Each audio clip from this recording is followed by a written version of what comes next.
Assalamualaikum warahmatullahi wabarakatuh, and hello everyone. Welcome to the Learning Hub series, the rendezvous point for lifelong learners. My name is Abdul Karim Alias, and in this video I would like to continue on the topic of good practices for teaching online. And this is the third video in the series. In the previous two videos, the first one I talk about content. When we design the content for online course, we want to keep it short, we want to keep it simple, and we want to keep it light. Okay, so that's a KISS principle. And in the second video, I talk about before we embark or before we become online educators, before we become competent to teach online, it's a good idea first to become a student or a learner in other online courses by other people. So enroll in as many online courses as possible, experience as a student, and see how different courses are designed in terms of the organization, in terms of the delivery, in terms of the assessment, in terms of the learning activities, in terms of the reflection, and so on. So in this video, the third video in the series of good practices for teaching online, I would like to talk about a few things. And in this video, I'd like to talk about how do we approach online course when we design an online course. Because online course, teaching online and teaching face-to-face classroom is different. So we cannot bring or we cannot adopt the same approach or the same strategies of face-to-face classroom for our online course. So it requires some rethinking or re-strategizing our online course design, rethinking your instructional strategy, and this is where we can unleash our creativity when we design our online course. So rethink your instructional strategy and be creative.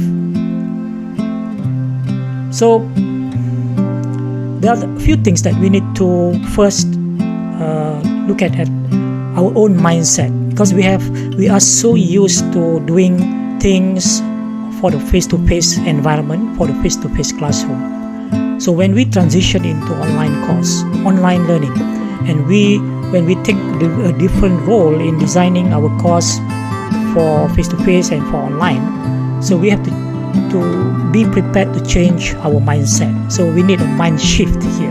Okay, so this is where we should be prepared to have a so-called growth mindset rather than fixed mindset, rather than saying that, oh, I've been doing this in a face-to-face class for a long time, for 10 years, for 20 years. So you expect that you want to use the same thing or the same approach. No, it doesn't work that way. So we need to now, kind of relearn or kind of learn a new skill set. So we need that kind of growth mindset, always willing to learn new things with an open mind. Okay. So the mindset, the growth mindset is actually very, very important. So start with that first. Then of course, once the mindset is ready to change, to learn new things, the next thing is, of course, we need to learn or to acquire and to master a new skill set. So we need to be competent to be teaching or to design our course for the online environment, for the online learners. Okay, so we need to learn a new skill set and also learn a few essential tools. It doesn't have to be many tools, but a subset or a set of tools or applications or software that we need to learn in order to be able to create content, to create activities, to create assessment for our online course. So skill set and tool set. And of course, the bottom line at the end of the day, when we design our course, the bottom line is learning. It's all about learning, whether learning happen or not, whether we can achieve the learning outcome as we have set out for that particular lesson or for the course. So the pedagogy aspect or andragogy aspect, the learning theory, the adult learning theories and so on need to be clear, and we need to understand. Okay. Then the pedagogical content knowledge. We are the subject matter expert or the SME, but in order for us to design the course and teach the course and the students be able to understand, we need to be able to adopt and adapt a certain pedagogical strategies in order to deliver and to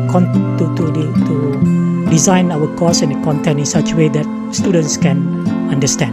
Okay, so the pedagogical content knowledge, different subject matter would require a different kind of pedagogical approach in the context of that particular subject. Then, of course, tools and tricks of the trade. These are the enablers. These are the things that would facilitate in the designing of the course. And of course, we need to continue to practice. So to the point when we become very competent, when it becomes kind of a second nature to us, and it will make it effortless for us. We can prepare our things, on the 11th hour because we already mastered the tool, we have mastered the skill, so we can prepare our course, even do it on the fly, so to speak. And when we talk about rethinking the instructional strategy for online course, when we design our online course,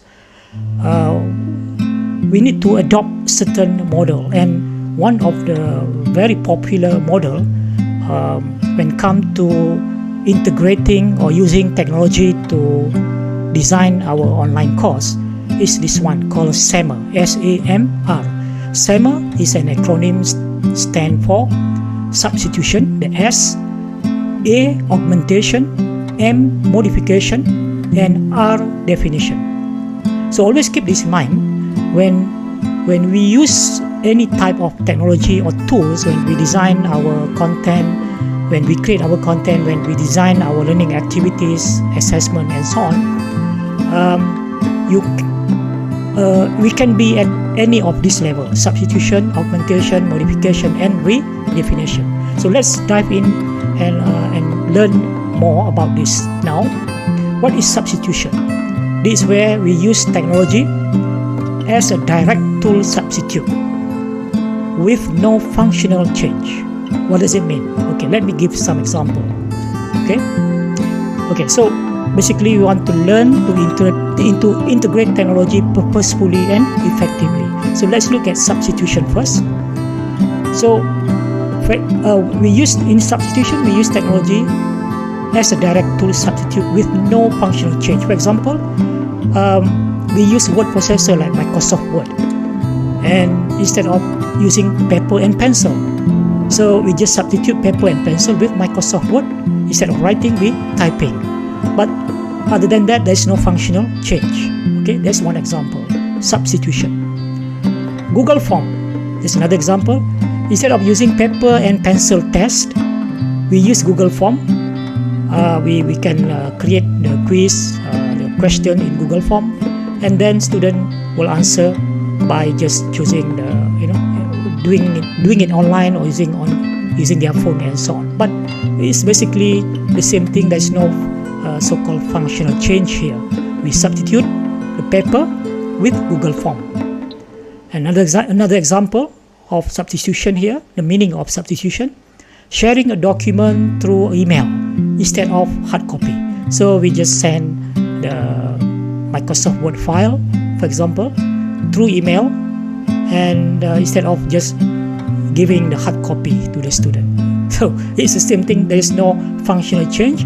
We substitute a hard copy with electronic copy. So that's a substitution. That's perhaps the lowest level in using technology in our online course. The next level is augmentation. So augmentation is where technology used as a direct tool substitute with functional improvement. So there's a difference between augmentation and substitution because there is a functional improvement here. So for example, using spell check to correct spelling errors enhances the function of the task.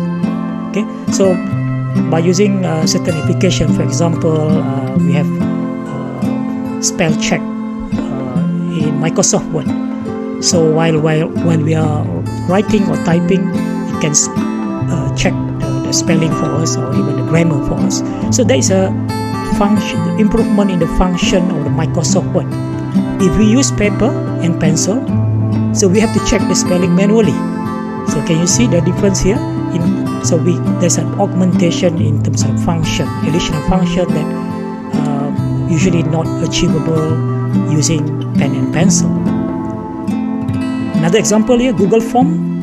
We use Google Form test, but here the additional function here is we can automate the process so that Google Form can do the marking for us instead of we mark the question manually.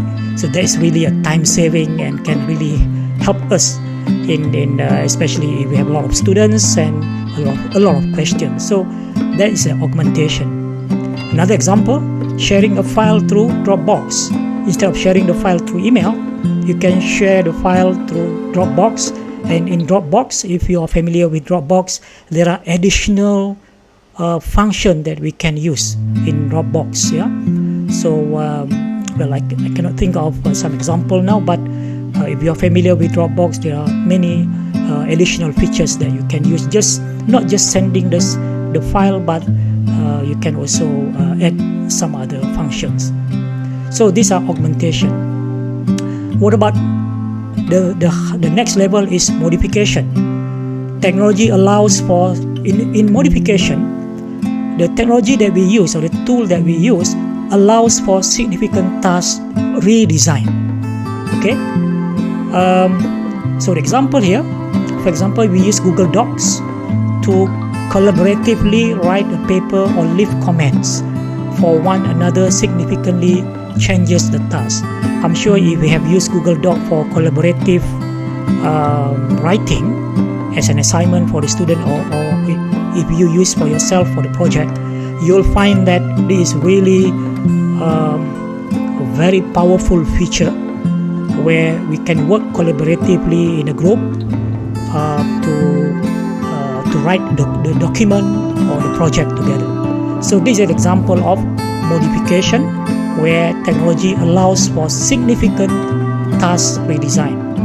The second example, creative projects such as using iMovie. iMovie is an example of video editing software for Mac. Yeah? But we can use any video editing software to create a big project, which usually not easily done by by a traditional way. Another example, sharing a file using learning management system like Moodle. So instead of using sharing file, you using the email or just now using the Dropbox, we can use learning management system like Moodle to share the file. And there are also other things that can be other features in Moodle or in the learning management system that would allow additional function of the shared when we share the file. Okay, and finally the R stand for redefinition. So this is actually the highest level of using technology or integrating technology in designing our course.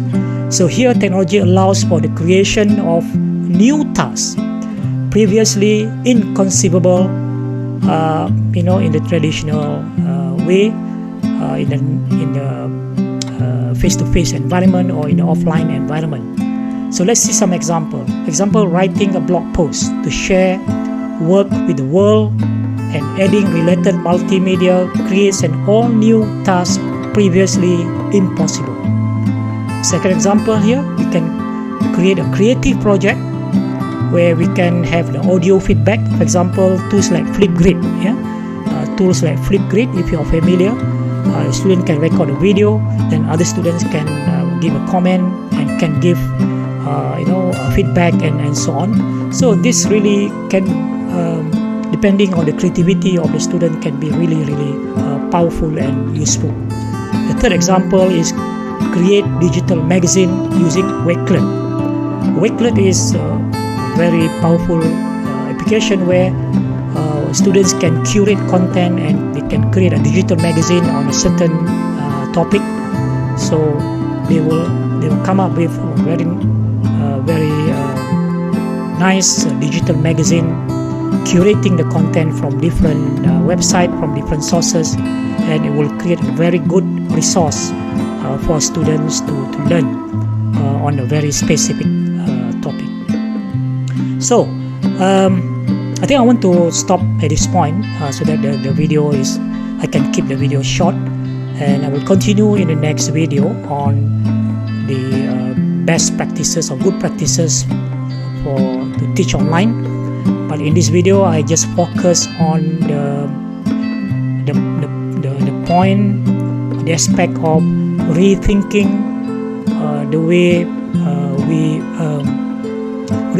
rethink our instructional strategies, the way we design the module or the course to teach for online delivery or to teach online, for the online students. Okay, so I will stop at this point. I think I will continue in the next video. In the next video, I want to talk about cognitive overload. So in the online environment, when we design our course, we have to keep in mind that it's very easy for us the tendency to give so much content, and there's a tendency and there's a possibility that a phenomenon called cognitive overload, that students can get overwhelmed when we try to push too much content to the students. So that will be the next video. Okay, so I will see you later in the next video. Thank you very much. I hope this video has given some value to you. Bye bye for now.